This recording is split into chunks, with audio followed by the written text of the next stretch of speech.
Namaste, welcome to Geeta's Kitchen. Today we will see the Prasadam for day 1 of Navratri. I am giving you all these Prasadams ahead of time so that you can get ready for it and make the Prasadams during Navratri and offer it to Devi and get her blessings too.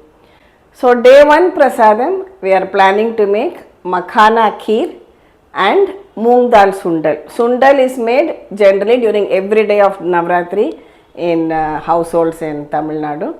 So today we are having Moong Dal Sundal. For the Sundal I have taken half cup of this split yellow Moong Dal, soaked it in water, we will keep it aside.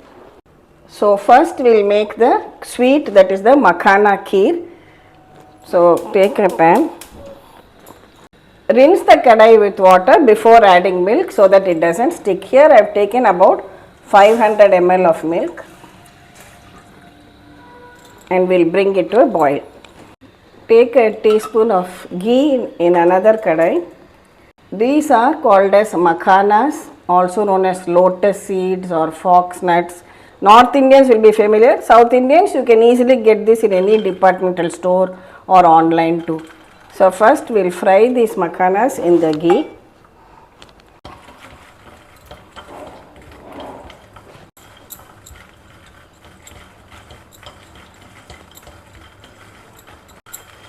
Just fry them a couple of minutes till they become crisp.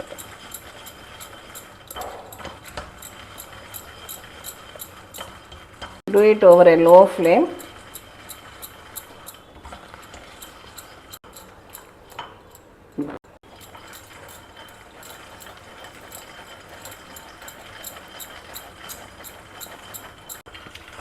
See, when they become crisp, remove them from the ghee and keep it aside.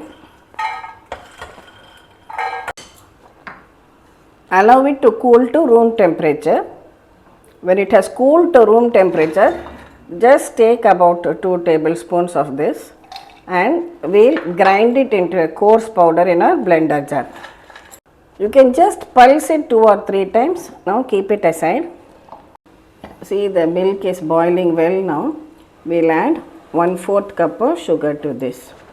You can add more or less sugar depending on your taste. Allow the sugar to dissolve.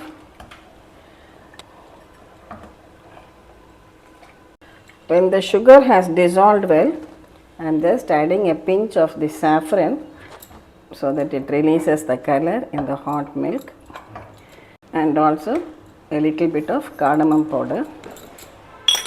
Next, add in these roasted makhanas to the kheer. Cook it for 2 or 3 minutes.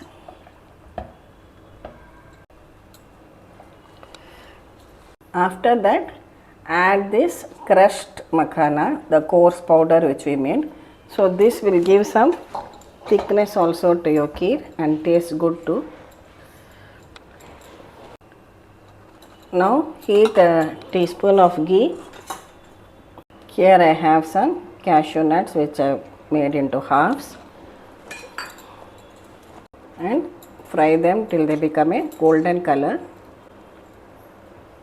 Our kheer is also boiling well now and our cashew nuts are fried. Pour it into the kheer along with the ghee. So our tasty Makhana Kheer, simple and easy to prepare as a Naivedyam for day 1 of Navratri is now ready. We can switch this off. Next we will make the Moong Dal Sundal. So here I will just take some water in a pan. Now we will add this Moong Dal soaked in hot water. Allow this to cook till it is just cooked. It should not become too soft. It should be cooked till the dal grains are still separate. Just add half a teaspoon of ghee while it is cooking.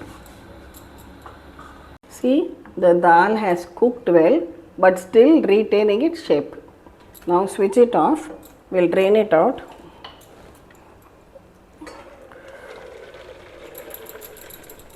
Now heat a tablespoon of oil in a pan. Add some mustard seeds, 1 dry red chilli, a little bit of hing powder, 1 green chilli, a few curry leaves,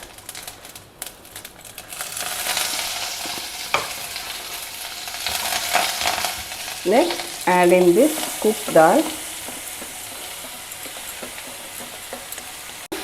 Mix everything very well. Add the required quantity of salt and some fresh grated coconut on top. Now mix everything together with a light hand and switch it off. After switching off, we can add some lemon juice, about a teaspoon of lemon juice to this. So our first sundal for Navratri, Moong Dal Sundal, is done and ready. Essentially, the dal should be well cooked but should not become mashed. It should not be undercooked also. Our prasadam for day 1, Makhana Kheer and Moong Dal Sundal, is ready to be offered to Devi. On day 1 of Navratri, we pray to Ma Durga in the form of Shailaputri. In North India, the traditional Naivedyam for prasadam is cow's ghee. Cow's ghee is offered. You can offer some cow's ghee also along with this. And this prayer to Shailaputri is said to improve the health of the family members and also remove all health ailments. So let us all pray to Ma Durga to bless each and every one of us with a healthy life. After this, it will be followed by a small talk on Navratri, some story or something else connected with Navratri. So please do listen into that also. Over the years, I think about 6 years now, every Navratri we have shown you different types of prasadam. So you can go to our playlist and see other recipes also which we have made. Sometimes variety rice, vadai, sakra pongal, and sometimes even the North Indian style malpua and so on. So this time I am showing you simple and easy recipes which don't require too much of time and which you can all make and offer to Devi.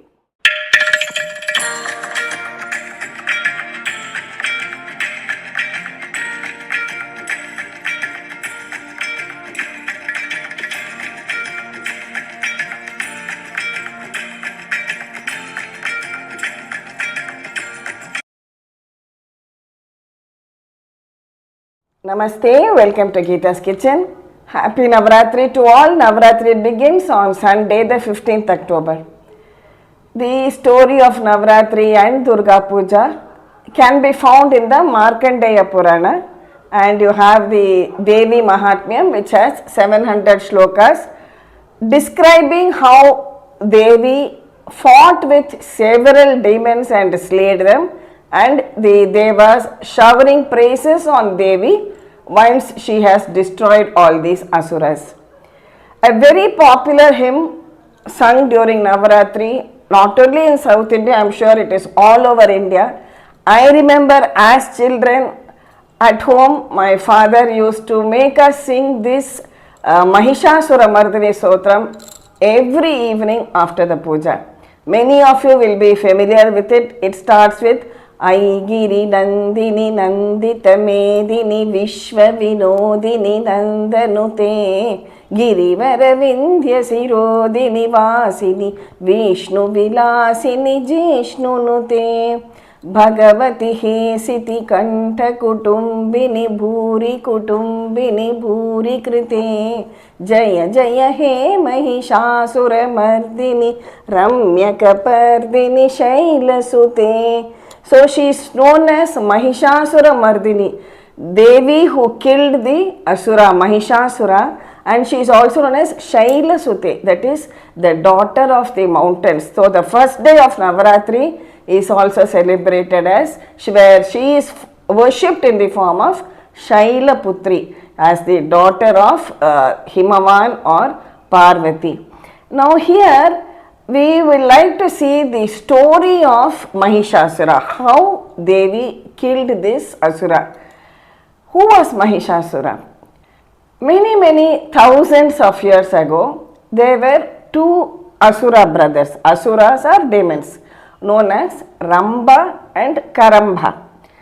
Both of them decided to do austere penance so that they could gain some boons from the Devas. So, Karamba started his penance underwater and Ramba started his penance with Panchagni in fire. He built a fire and around it he started his penance. Now, Indra, who was the god of the Devas, got a little rattled because if these people succeeded in their penance and got the boon, then he would be defeated. So, he goes under the water in the form of a crocodile and he kills Karamba.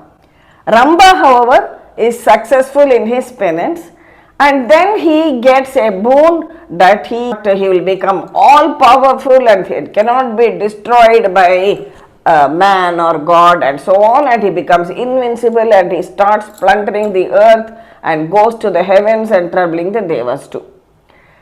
He also gets a boon that he will get a son who is very powerful. Now this Ramba once goes about in the garden. He is an Asura and he falls in love with a water buffalo. A buffalo is known as Mahishi, water buffalo, she buffalo, Mahishi in Sanskrit. Asura is demon. So, Ramba, he falls in love with this water buffalo, who was actually a maiden who had got a curse and became a buffalo. And in their union, a son was born to them. This son is named as Mahishasura. Mahisha because of the buffalo and Asura from the demon. This Mahishasura also grew up, and when he grew up, he started doing a lot of tapasya because he wanted to become all powerful and conquer all the worlds and become the ruler whom nobody can destroy. He did severe penance, standing on one foot without eating for many years together. Seeing his severe penance or tapasya, Brahma one day blessed him and asked him, okay, what is it that you want? I am pleased with your penance. And Mahishasura says, I want immortality. That is, I should never be killed by any human or god or any one of the Trinity or the Devas. Brahma says that is not possible because I cannot give you immortality, ask me something else. So then Mahisha says, okay, if at all my end has to come, let it come in the hands of a woman. After all, what can a woman do? She is a weakling, she is helpless, she cannot do anything to me. And Brahma says, so be it. So Mahishasura very happily goes away, very proud that he has achieved something great and he feels all powerful and invincible. Then with this newfound power, he forgets all his tapasya and he starts going and terrorizing the humans. Then he goes to the Devaloka, terrorizes the Devas, and it is said there is a long battle which was fought for over hundreds of years between the Asuras and the Devas, in which the Devas were defeated. And then all the Devas, they come rushing to Shiva and Brahma and Vishnu, the Trinity, and seeking help and refuge, saying this Mahishasura is creating a lot of havoc over there, please help us out. So then Brahma remembers the boon that was given to Mahishasura. He says in this boon, he said that she should not be killed by any man or god or animal, but he can be killed by a woman. So then all the Trinity, that is Brahma, Vishnu and Shiva, together they combine their power in the form of a dazzling light filled with energy, and they create a feminine form, and they called her as Durga. This dazzling feminine form was so brilliant that even the sun looked dim in front of her. Then all the Devas and Brahma, Vishnu and Shiva provided different parts of her body. The brilliant light emanating from Shiva gave her her face. Vishnu's light gave her her arms. She has 10 arms. And Brahma's light gave her her feet. Even the Devas also gave their lights, and Indra's light became her waist, and so on. They had created this beautiful feminine form, and now they had to equip her with all the weapons for destruction. So again Shiva gave her a Trishul, Vishnu gave her a chakra, the Vajrayudham was given by Indra, Kubera gave her a cup which was filled, which she could drink, and the Adisesha gave her jewels, and the Milky Ocean gave her a beautiful red sari, and like that many weapons were given by all the Devas. Brahma gave her the Kamandalam or the water pot and a lotus too, and Himavan gave her a lion to ride on. So here this dazzling Durga, equipped with all these powerful weapons and sitting on the lion, is now ready to go and fight this Asura named as Mahishasura, who was causing so much of destruction. As she approached Amaravati, she let out a loud roar, and it is said that the earth shook by her footsteps. The crown tore the sky, and her roar was heard even in the deepest of the Patala Loka. That was the fury with which she came. Mahishasura saw this and said, "What is all this? Huh? A mere woman? And she is trying to attack me? What can a woman do after all?" And he underestimated the power of the woman. And then he said, "Okay, let me send my army to fight them." He sends his armies and he sends his generals one by one. But then he finds that each one of them is of no strength compared to Durga Devi's strength. All the weapons they use and they throw at her are all pulverized by Devi. Then Mahishasura says, "Now the time has come for me to go and fight with her directly." And he goes as a raging buffalo to fight her.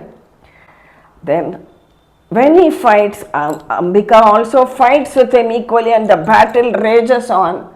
This Mahishasura also had another boon, that he could change his form as and when he liked. So first he comes as a buffalo, plowing his hooves into the ground and rages into attack Devi. Then Devi throws her nose at him and tries to kill the buffalo. Immediately he changes himself into a lion. He has got this power of changing his form every time. He tries to attack the lion with a sword. He changes into a human with a sword. Then Devi cuts off the sword. Then he changes into an elephant, and the Devi cuts off his trunk back into a buffalo form. She hears this arrogant roaring of Mahishasura and tells him, "Hey Asura, what do you think you can do? Just by a breath of mine, so many of your generals and your army was destroyed. Hoom kriti matra." That is just by saying who.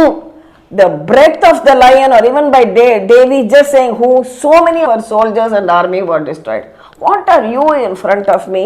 And then she takes a drink from her cup.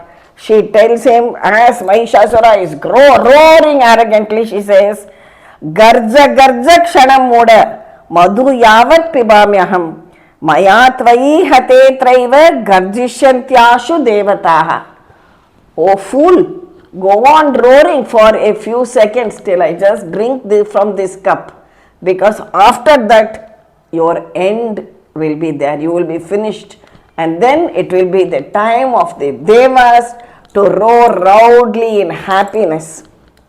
And then she realizes that she has to strike him just as he is changing his form. She jumps into the air, lands on the Asura, tramples him on the ground, on his neck, and at that time he is just coming out from his buffalo form, trying to assume a human form.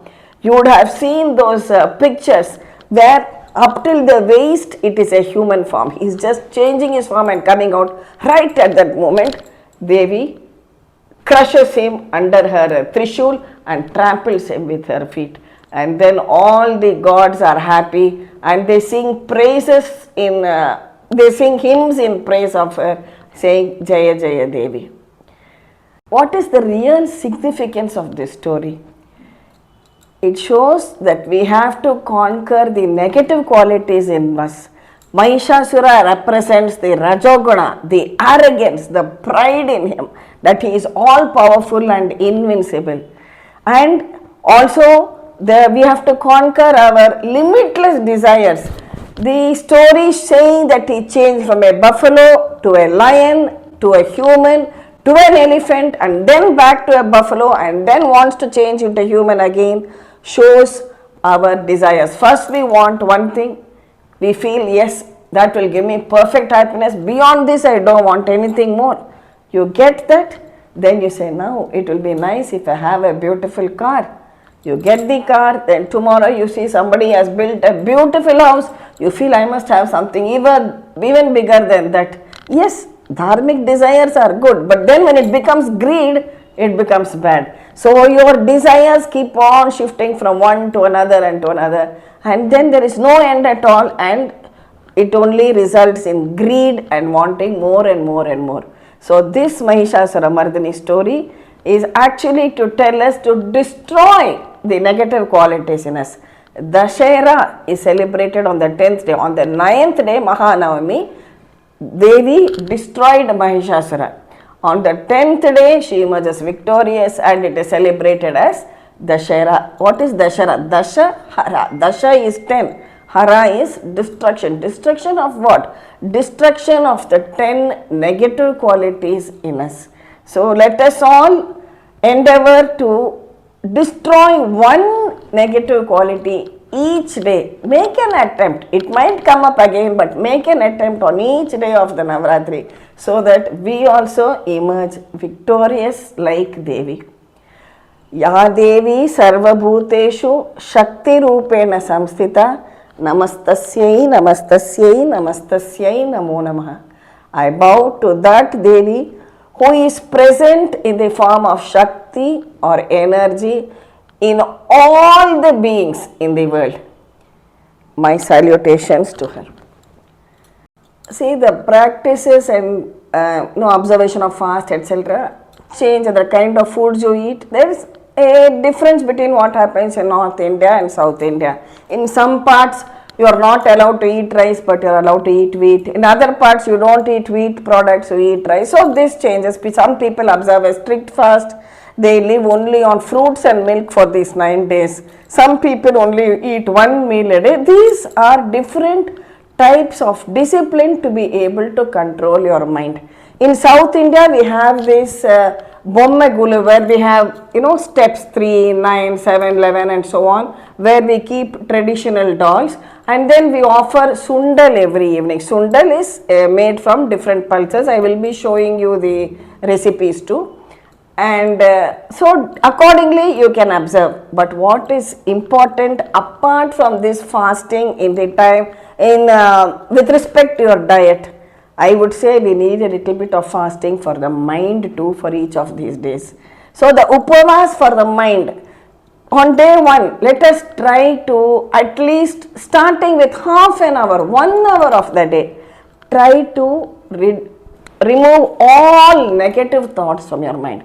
If you just observe your mind as you are talking, some negative thought, oh she is proud, she is this, she is that. You think of somebody, oh this one did this to me, did that to me, I don't like what that person said. Some thought or the other crops up when you are dealing with something.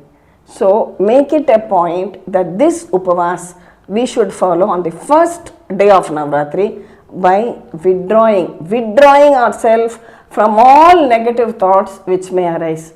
Put it as a practice and then try it out slowly, day by day. It will become your second nature. Let us also try to withdraw from any negative thought which arises in mind. A negative thought is nothing but an asura. So kill that asura before it arises.